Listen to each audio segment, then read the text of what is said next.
Bismillahirrohmanirrohim. Assalamualaikum warahmatullahi wabarakatuh. Apa kabar anak-anakku kelas 6?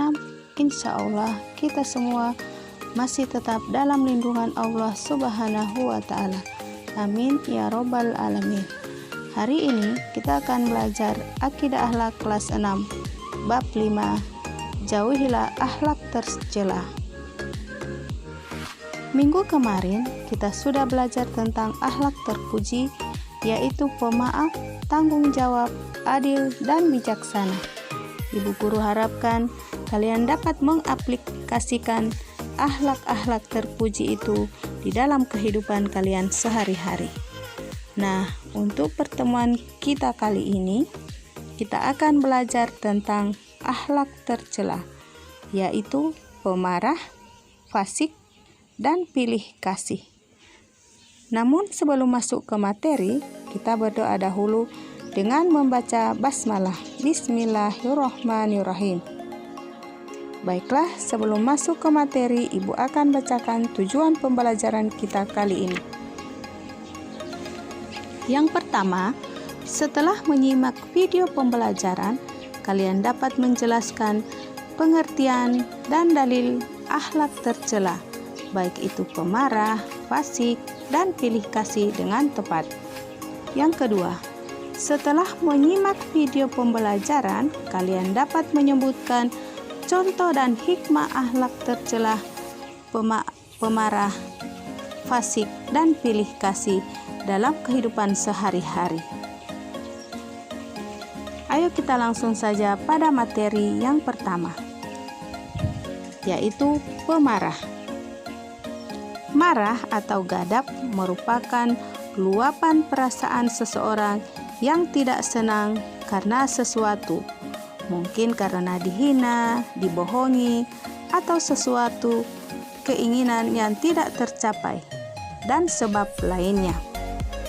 Tanda-tanda orang yang sedang marah adalah mengejangnya urat dan otot disertai memerahnya wajah dan kedua mata.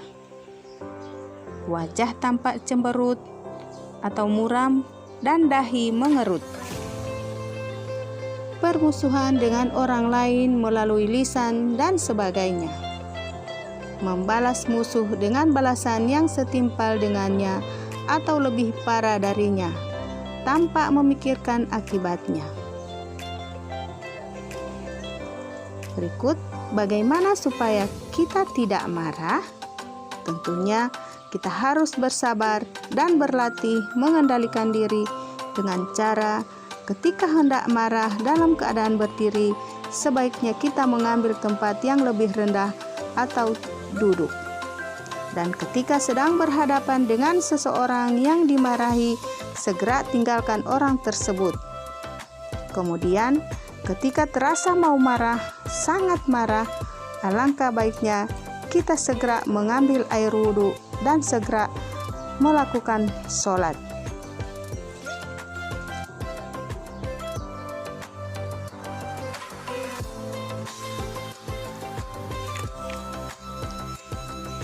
Yang berikut, apa sebab-sebab seseorang menjadi marah?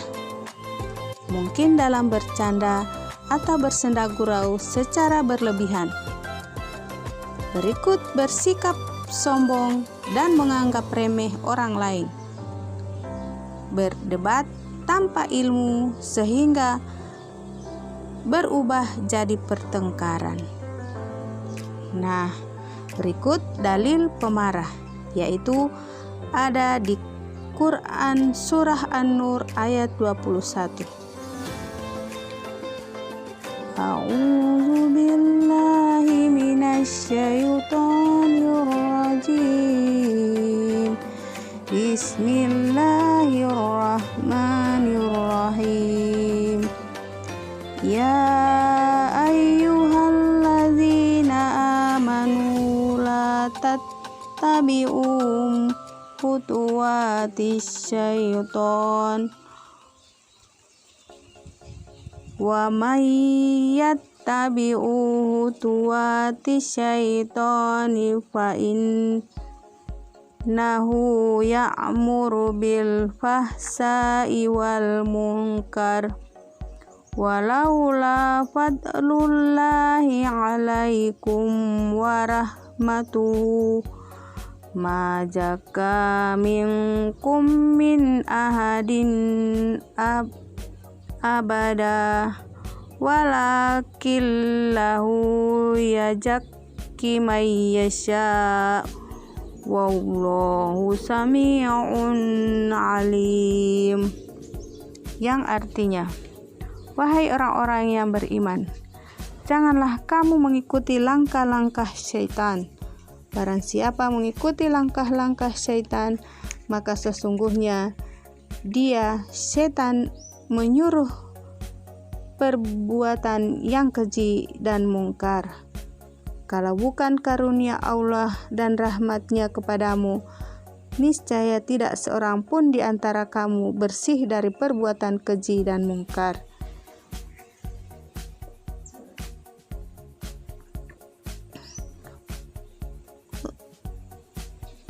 Untuk selama-lamanya. Tetapi Allah membersihkan siapa yang Dia kehendaki, dan Allah Maha mendengar dan Maha mengetahui. Nah, anak-anak, apa sih bahayanya marah bagi diri sendiri?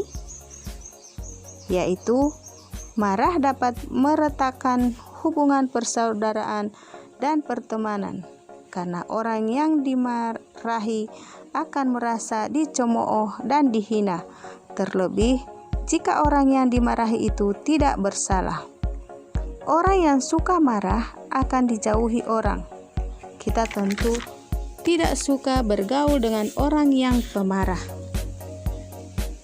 Jika tidak bisa menahan marah, dapat mengakibatkan penyakit tubuh dengan sendirinya. Orang yang marah akan mendapat dosa, terlebih lagi jika marah berkepanjangan, bisa merusak barang, baik miliknya maupun milik orang lain. Yang berikut, apa sih bahaya marah bagi orang lain? Yaitu membuat orang lain tidak mau berurusan dengannya. Hal ini dapat menimbulkan rasa takut dan benci, menimbulkan kerusakan sehingga membuat kerugian bagi orang lain, merusak perdamaian karena pemarah biasanya mendahulukan emosi daripada kesabaran.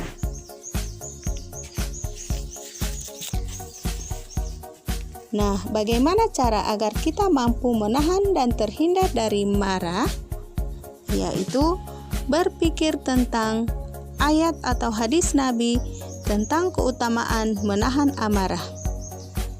Mengingatkan diri sendiri dengan siksa Allah Subhanahu wa Ta'ala jika meluapkan amarah. Mengingatkan tentang akibat dari permusuhan dan pembalasan. Membaca ta'awuz saat marah. Merubah posisi saat marah. Bila berdiri, maka duduklah. Bila engkau duduk, maka tidurlah miring. Dan yang lebih baik adalah diam, menjaga lisan daripada marah-marah yang tidak jelas itu, bahkan menguras emosi atau tenaga kalian. Nah, anak-anak, kita lanjut pada materi yang kedua, yaitu tentang fasik. Coba kalian perhatikan gambar ini. Ada seorang anak yang bermain HP. Sementara di luar sana azan sementara berkumandang. Tapi kalian diam saja. Mama papa kalian sudah mengingatkan, sudah waktunya sholat nak. Iya mak, nanti dulu. Nanti dulu. Dan akhirnya sampai waktu sholatnya habis. Ada yang seperti itu? Mudah-mudahan tidak ada ya. Anak-anak, apa sih fasik itu? Fasik adalah orang yang mengaku beragama Islam, akan tetapi sementara berbuat dosa dan kemaksiatan. Seperti yang ada di gambar tadi. Sudah waktunya sholat, malah asik-asik main HP. Nah, berikut dalil fasik ada di Quran Surah At-Taubah ayat 67.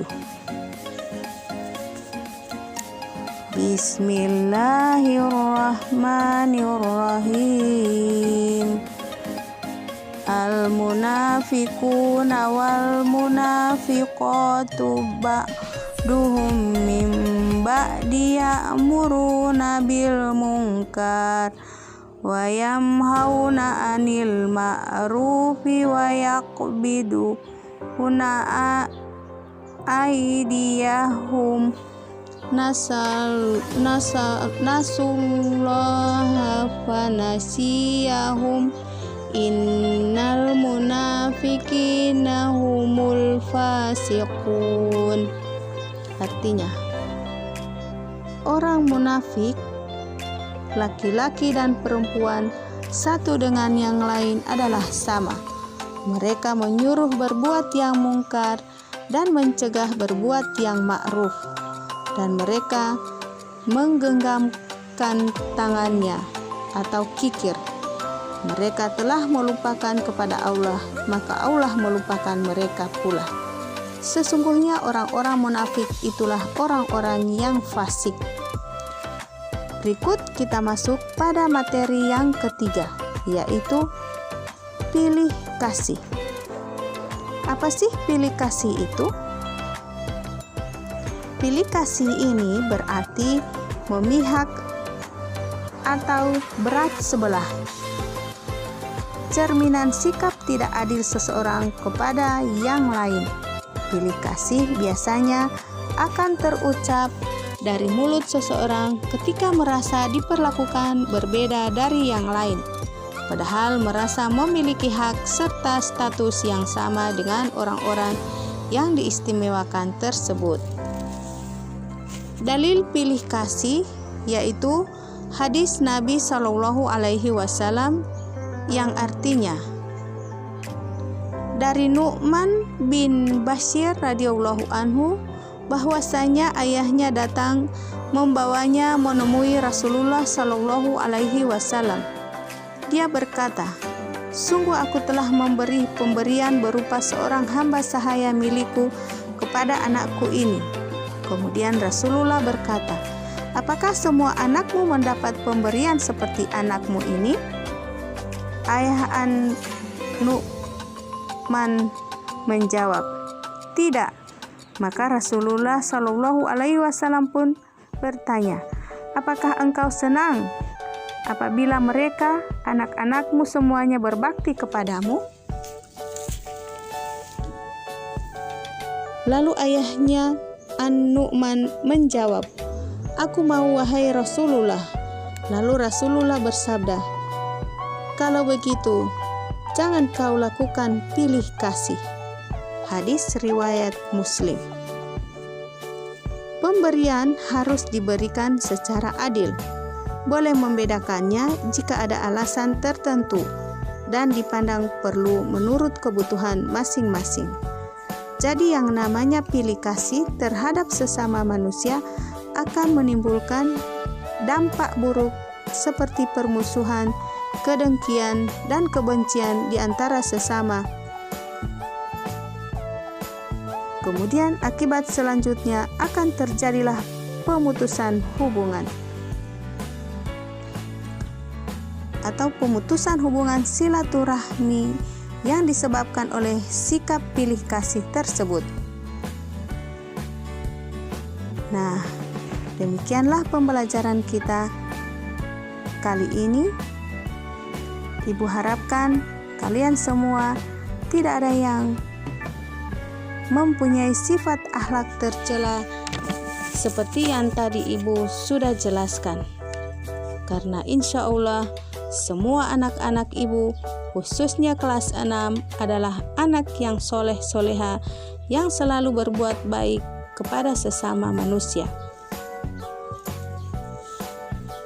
Untuk pertemuan minggu depan, insya Allah kita akan melaksanakan penilaian harian pertama. Insya Allah Kamis depan kita mengadakan ulangan tentang kalimat thayyibah, istighfar, dan asmaul husna. Karena untuk pembelajaran minggu depan sudah tidak ada lagi untuk akidah akhlak, SKI, dan fikih. Semuanya sudah selesai.